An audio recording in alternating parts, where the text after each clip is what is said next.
Hi, everyone. This is Henne, Artistic Director of Theater Dybbuk, and thank you for joining this week for our talk with Diana Tanaka, who is a part of Theater Dybbuk, an artist with the company, and who works in a variety of other ways and places as well. So, Diana, such a pleasure to have you with me. Thanks for having me. Of course. And I just want to say before we dive in that, you know, for those who have joined us in the past, this is an opportunity where we get to speak with people who work with us or who have partnered with us and really talk about art, process, uh, the our various communities that we engage with, and so on. And I really especially enjoy speaking with artists who are with the company and who have worked with us for years, because we really get to talk about how that operates and also about how they operate outside of the company and hear about those intersections, because Theater Dybbuk is really made up of the people, and so it's important to honor that and for you to know who those people are and how they think and work in the world. So once again, for those who may be joining us a minute in, this is Henne, Artistic Director of Theater Dybbuk. I'm here in conversation with Diana Tanaka, and we're going to kind of dive in. So, Diana, just to give everyone a little more context, you've been with the company since about 2016.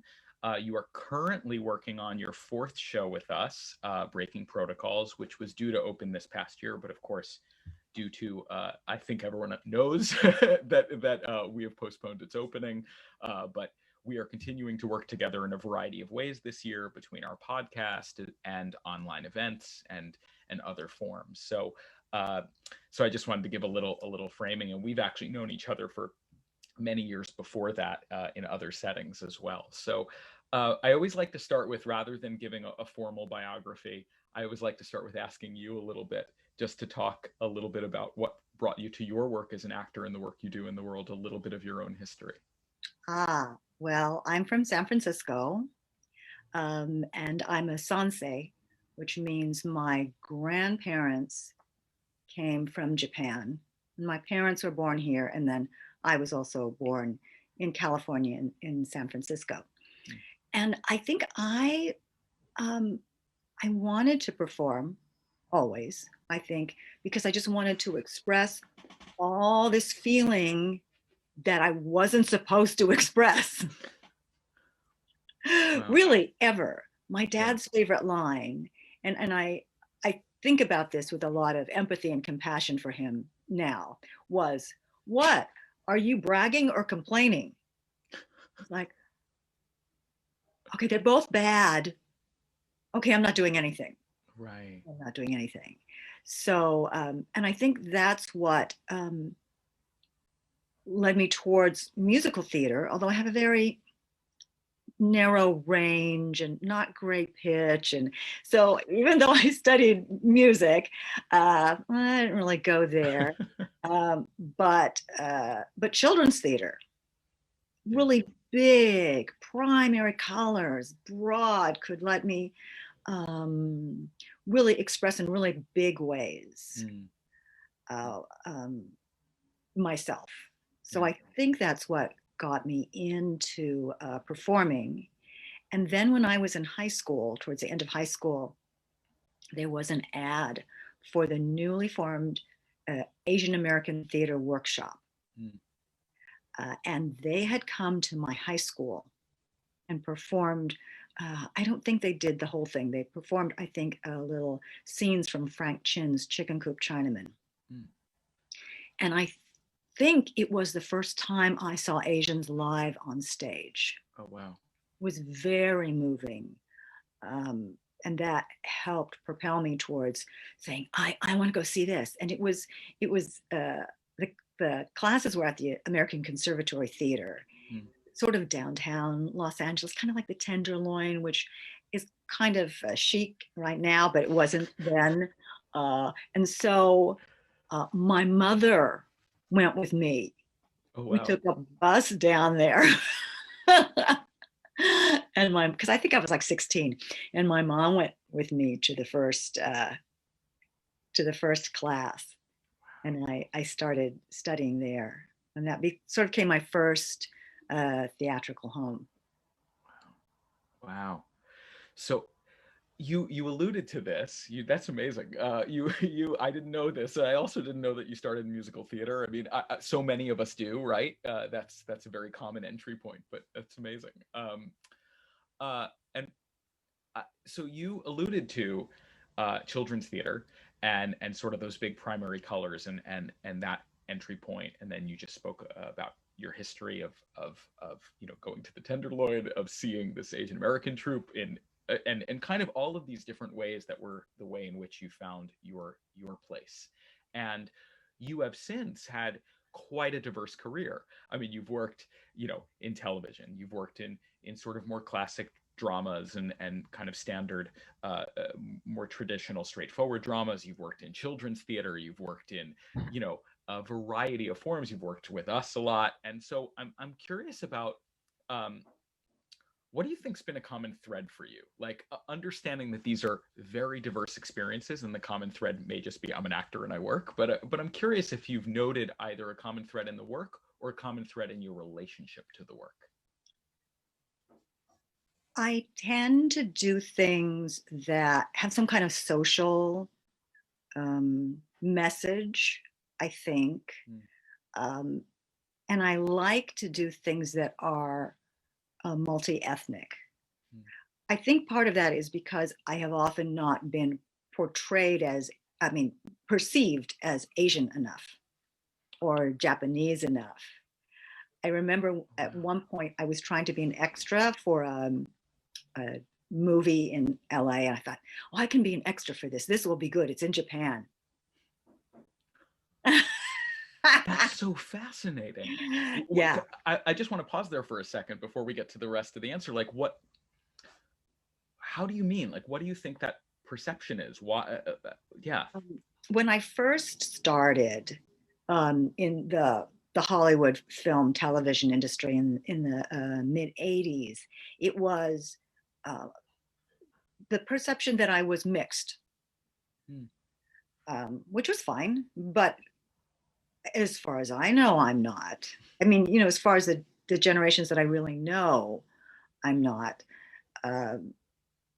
So, and then when I look at my face, I'm looking at myself in the video in the Zoom right now, yeah. I think that I sort of look like those the kites or the ukiyo-e with the samurai or the kabuki things. It's like, no, I think I kind of look like those guys. Yeah. But I don't really look like the sort of demure Japanese woman, sometimes going in the old days, going to commercial calls, you go in, you step into the room and it's like, whoa, this look like I'm in Japan. Oh, so interesting. But I know that those are not gigs that I generally get, unless it's something that has a lot of emotion to it. Yeah. Which sometimes I can sell myself from my acting, but certainly not by my face. And do you find, I'm curious about if there has been frustration with that, or if there's been freedom with that, or a little bit of both? There used to be frustration, and now not so much. This is my face. I don't think I'm exactly ethnically ambiguous. I don't think so, but I don't know. I think some people might think so. But this is often, I think, led me to be cast more in a multi-ethnic companies, which I really enjoy because I really like learning about other people and other cultures. Sometimes things can get really petty and insular, and sure. So that's cool to hear that there's this thread of things that may have a sort of social awareness aspect or for the greater good, and also in kind of multi-ethnic environments and with commitments to that. And I'm curious if I'm capturing what you said, right? And I'm curious now just to talk about form. Do you find that working in different forms, so you've got children's theater, you've got the work we do together, you've got uh, dramas in certain ways, whatever that means, on stage. You've got musical theater, you've got television in a variety of forms. Do you find you have to approach them differently, technique wise, and the way you think about it, or do you really sort of say, no, this is who I am, and I just tweak on the edges based on the frame around it? I think it really depends on the form. Mm, Like I know you interviewed Leslie Gray, and I've worked with her as a puppeteer, mostly with the shadow puppetry. right. Very precise. And her pieces are music driven as well. So Yeah. you have beats and music, and I do this with this hand, and you do this with this hand, and then I cross behind you, and I pick this up, and we put this down. So it's really, really precise, um, and not really at all about emotion, and really not about storytelling because she has designed the story already. I Right. am really just trying to do exactly what I need to do to tell the story that has already been created. Mm. Um, I did some No and Kyogen last century, which sounds so old, so old, at a company called Theater of Yugen, Mm. um, and they did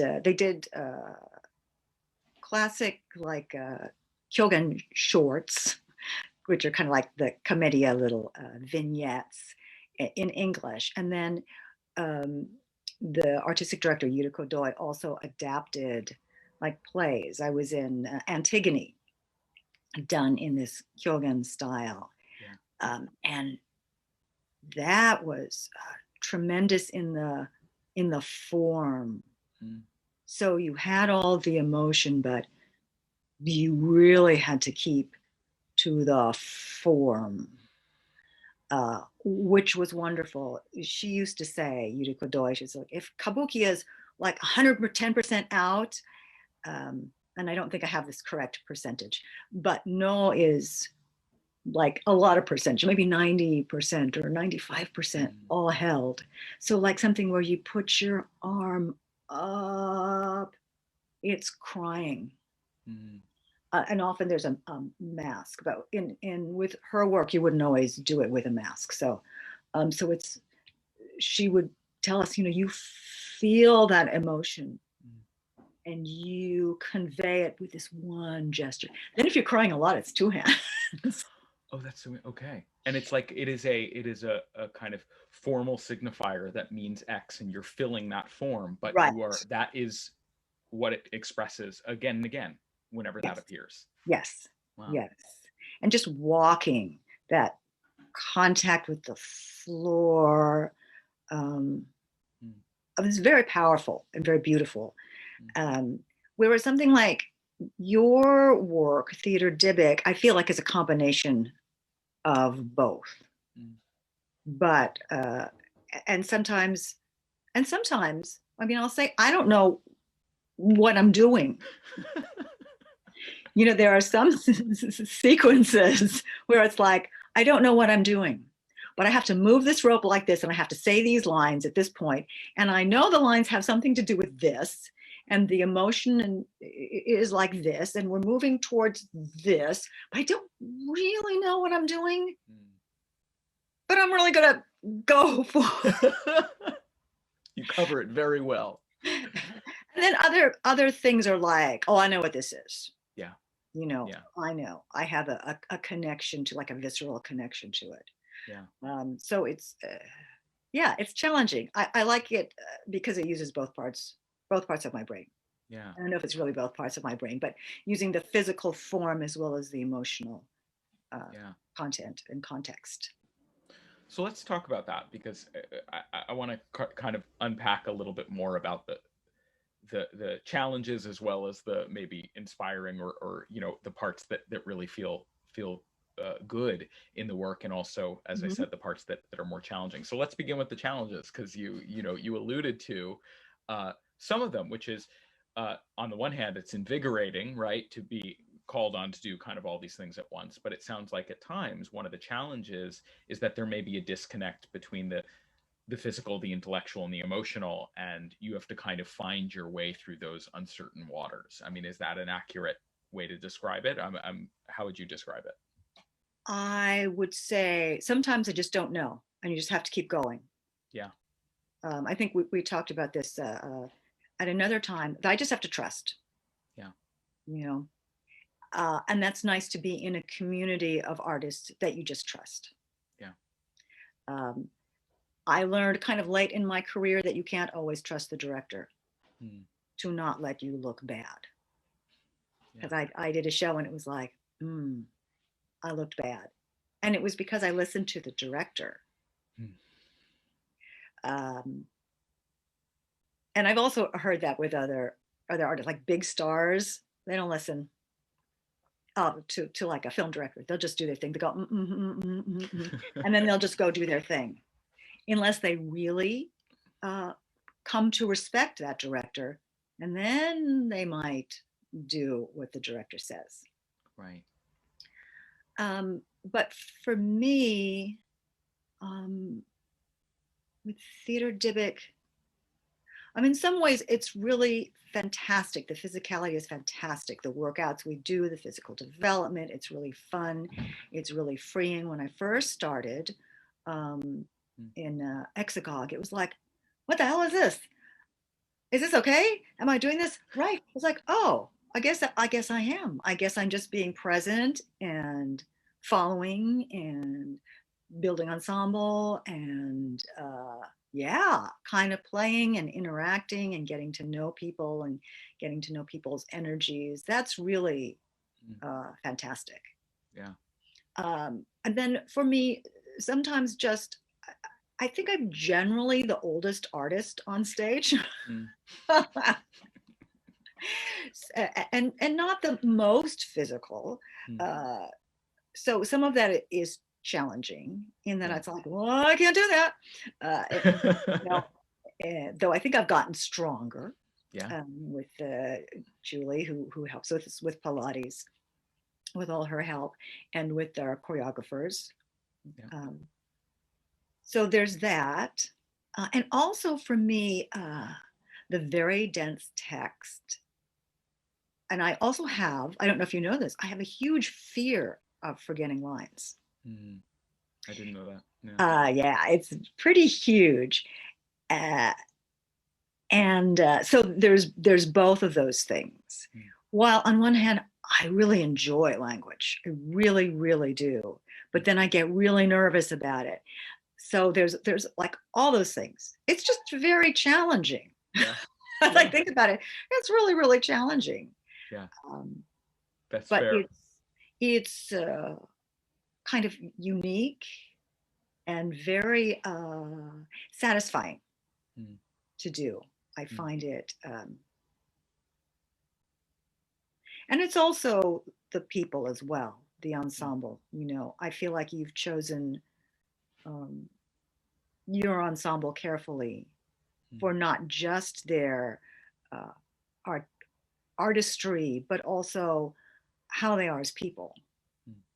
You know, not that some people are bad people, but just some people work more well communally. Right. You know,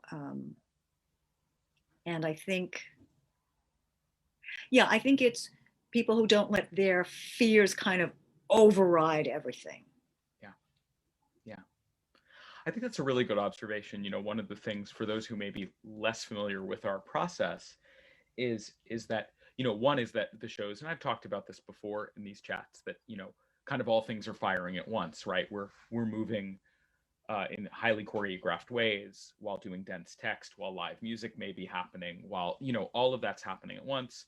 Sometimes the movement and the text are really aligned. Sometimes they're actually at cross purposes for the sake of greater meaning. Um, and we have this group development process that begins with a commitment to definitely open before a word is written. And so I think when you allude to fear, I mean, I think that can be very real. Like, one has to be in this rehearsal room, and this is true of any show, but I think it's especially true of our work, and go like, I just have to kind of step into the unknown and trust that the waiting around in these waters will eventually kind of lead to something. And and also have to be okay with failure in the interest of success, right? That like we're going to try things in the room that really don't work, or that I have to as director be honest and say like, I see this, I actually don't know if it's going to work, or I don't know how to get there. It's also the reason why we work with, you alluded to choreographers, we work with choreographers because I recognize I don't necessarily have the movement skill to enact the vision, and so somebody else is bringing their expertise to help that vision. And so I think that I wanted to frame that for people who may not know all the pieces that you're alluding to. And also you're right about having people involved who can be kind even when there is fear and uncertainty, and who can be empathetic and compassionate to like, we're all in this process together and we're all in the same place of uncertainty. And I think that's kind of what I'm hearing is the value of that. Yeah, yeah, definitely.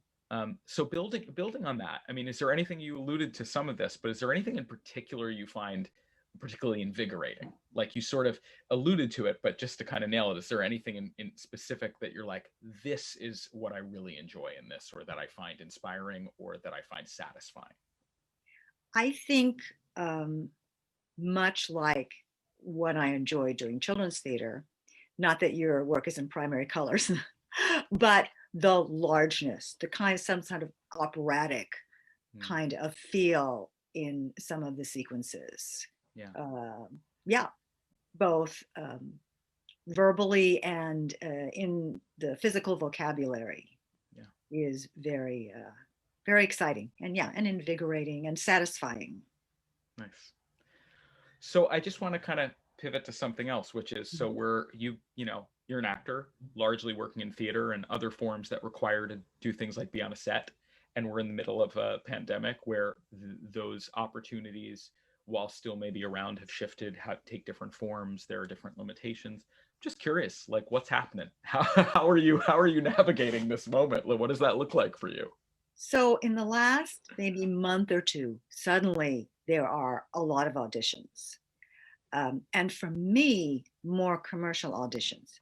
I haven't booked anything, but I feel like they can throw a wider net. Like I just did a taped audition for something. I'm like, I'm perfect for this. I'm perfect. I love my self tape. I didn't get a call back. But I also realized that this role could have been a male or a female, and the ethnicity was open. Wow. So I can get knocked out at any time. And I'm really just starting to actually really enjoy the process. The process of the self tape and the process of auditioning and kind of choosing which one I'm going to send. And I'm starting to enjoy that. So that's good. Yeah. Also, having not worked in film and television for the whole year, I worked like 2 days in a row. And it's massively safe, at least the projects that I worked on. For one of them, I had to be COVID tested 3 times before I went on set. And the morning I got there, I was once again COVID tested. Oh, wow. These are both TV shows. The other one was twice. But really very, very safe. You're in zones, you're in pods. It was good. Yeah. Yeah. Well, I'm glad to hear. I'm glad to hear that. And interesting to hear you talk about the satisfaction of actually learning to enjoy the like self-taping and getting to choose what you send. And it's not just about what happened live in that room, that you get to kind of maybe have a higher degree of choice in certain ways. Is that accurate? Yes. Yeah. Wow. Cool. And the other thing I'll just add is I took actually an online acting class last year before all this happened. I thought, oh, that's not going to work. But this one worked particularly well. It was about helping you free your instrument. So there were a lot of exercises you could do by yourself. And then she would lead us in some exercises. This year, I discovered a site where I study in England. Oh, wow. Cool. So it's so much cheaper in England. It really is. Interesting. It's a lot cheaper. and I've made some friends. There's a woman who lives in Los Angeles who I've never met in person, Mhm. but I met, and we've been corresponding and supporting each other and helping each other. It's kind of Nice. freaky, Nice. but I've done a voiceover class, I've done a casting director class, I've done a class where you just do self tapes and then we just give each other feedback. Yeah. But it's so affordable. I would encourage people to look outside of the country. Yeah. Cool. Oh, that's great. And you've also been doing, I want to say for us as well as maybe elsewhere, but I know my experience with you is you've been doing a fair amount of voice recording for us where on our podcast and such, and I'll talk about that at the end, in more detail. But what's that like in terms of doing essentially what are kind of audiobook or mini voiceover recording experiences? Well, on one hand, I so enjoy it. The last piece that I worked on for you, the death of my aunt, is that how it's Hmm. called? Yep. By Bluma Lempel. That was such a fabulous, it's a fabulous piece, and it was just a wonderful experience. The only thing that really holds me back is my sort of my lack of technique, um, and my lack of engineering experience. Mm-hmm. But all of that is just like the learning curve, right? Yeah. Just like doing the Zoom things. Yeah. So it's just I keep learning. I'm frustrated in that. I had given up on voiceover because I have a lot of mouth sounds. But my teacher in England has encouraged me to continue going. And I did some pickups for you last night, and I had my husband made some dessert. He had like sorbet, and he's learned how to whip cream by hand. So he was whipping cream. He put that on, and I'm like, why am I so like nasally? It was like, okay, don't do that. Don't. I'm gargling, and Love it. Yeah. but it's a wonderful new skill that lots of people are learning. I was on a Zoom workshop with the union uh, from the union from SAG-AFTRA, and there were some voice agents saying, "We've never been so busy. Mm, It's so big." yeah. And from what everyone was saying, that animation is supposedly the hardest thing to get into. She's like, animation is booming, and they want to hear new voices. Oh, interesting. Not that I'm Okay. pursuing that, but it was just really interesting to Yeah. me.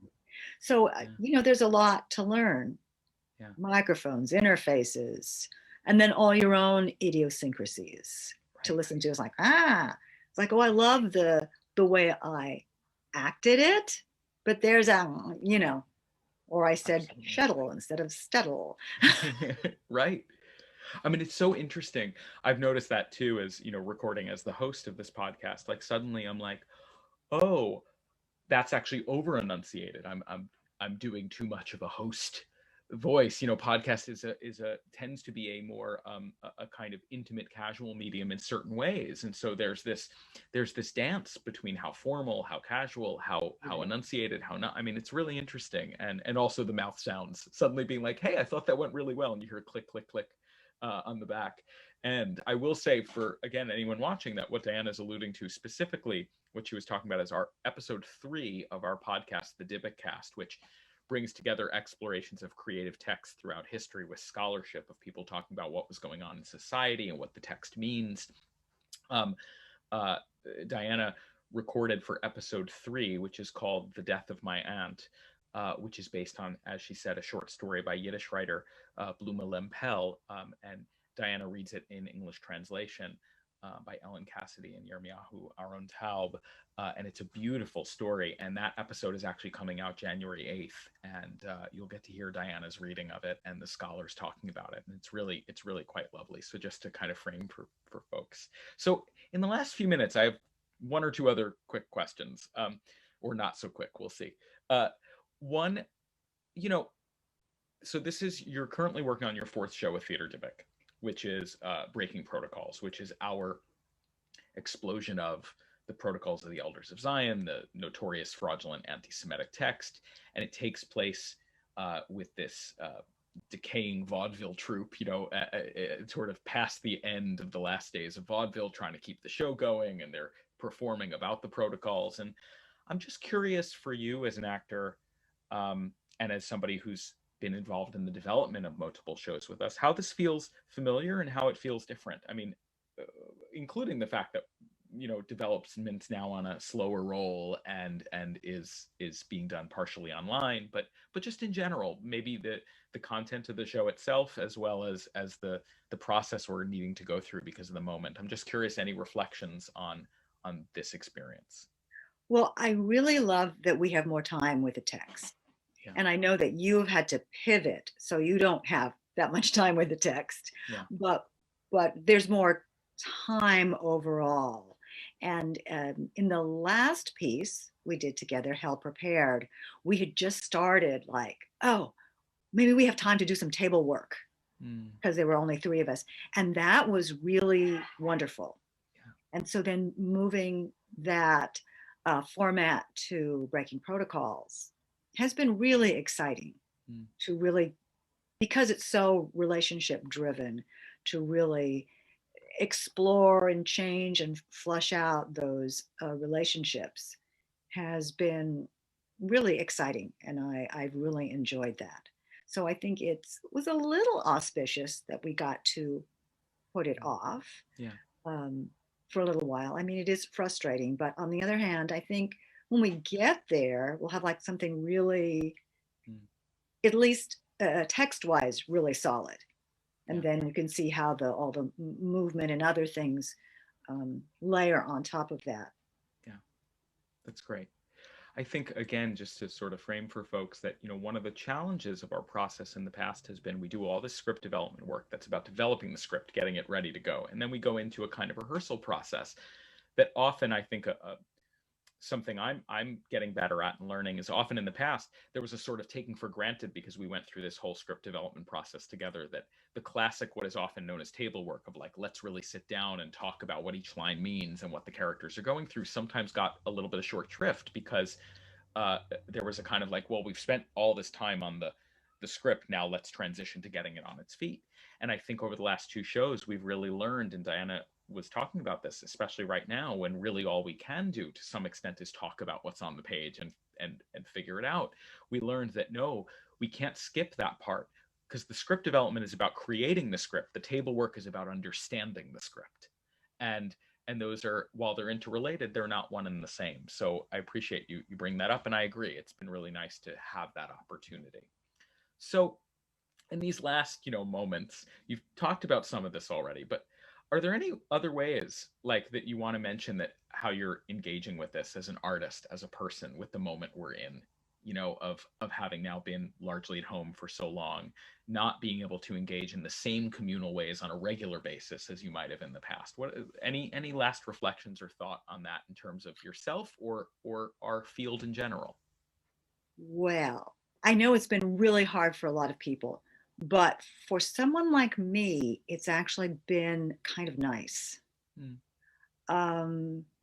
Because as I get older, I've learned more how driven by fear I am and how I can actually slow down and really work with this. This is sort of my journey as an artist to sort of, do the onion, the thing they say about unpeeling the onion, or kind of, for me, the process has been making more space for all my feelings, to make more space for the conflict, more space for the fear, more space for the duality until it becomes non-duality.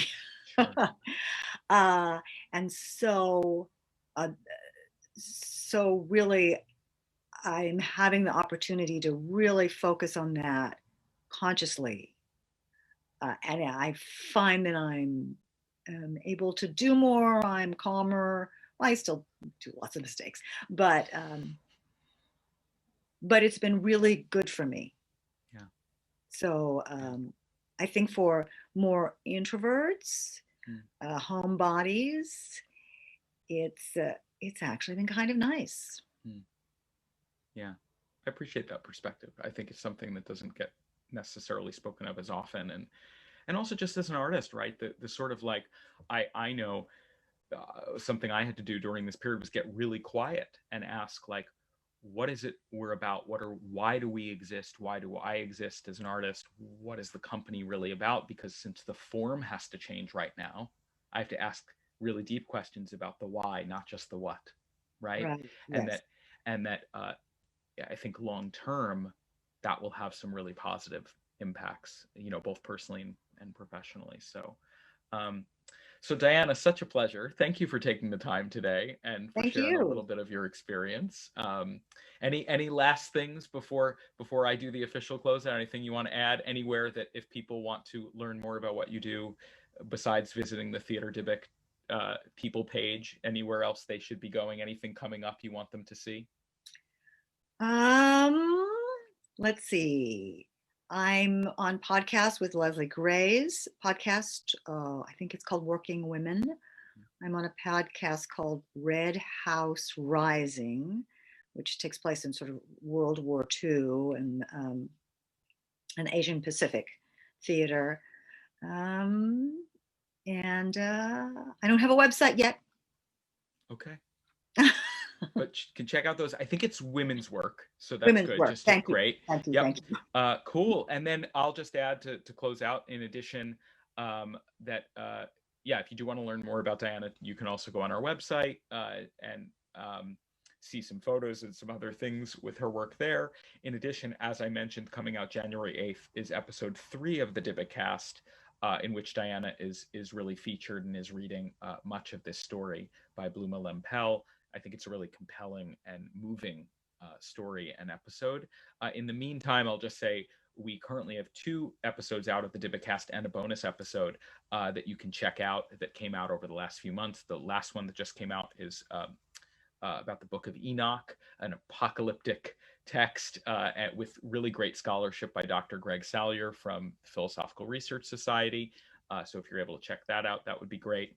And I also just want to thank everyone for joining us over these months. I want to say that this began back in April as a way to just stay connected and kind of not knowing, and it became a regular activity. And at first weekly, and then we've moved it to bi-weekly. And we've decided that at this time we're going to take a little bit of a hiatus, or or I won't even call it a hiatus. It might be a much longer break on doing this regularly in this format. But we will occasionally still do talks and chats as they feel necessary and timely. And also, all of the talks and chats are, of course, on our Facebook feed and are also on our website on the watch and listen page. So, for example, in about a day, this chat with Diana will be up there, and you can check out all of the ones we've done over the last 7-8 months and see them. So this is not goodbye.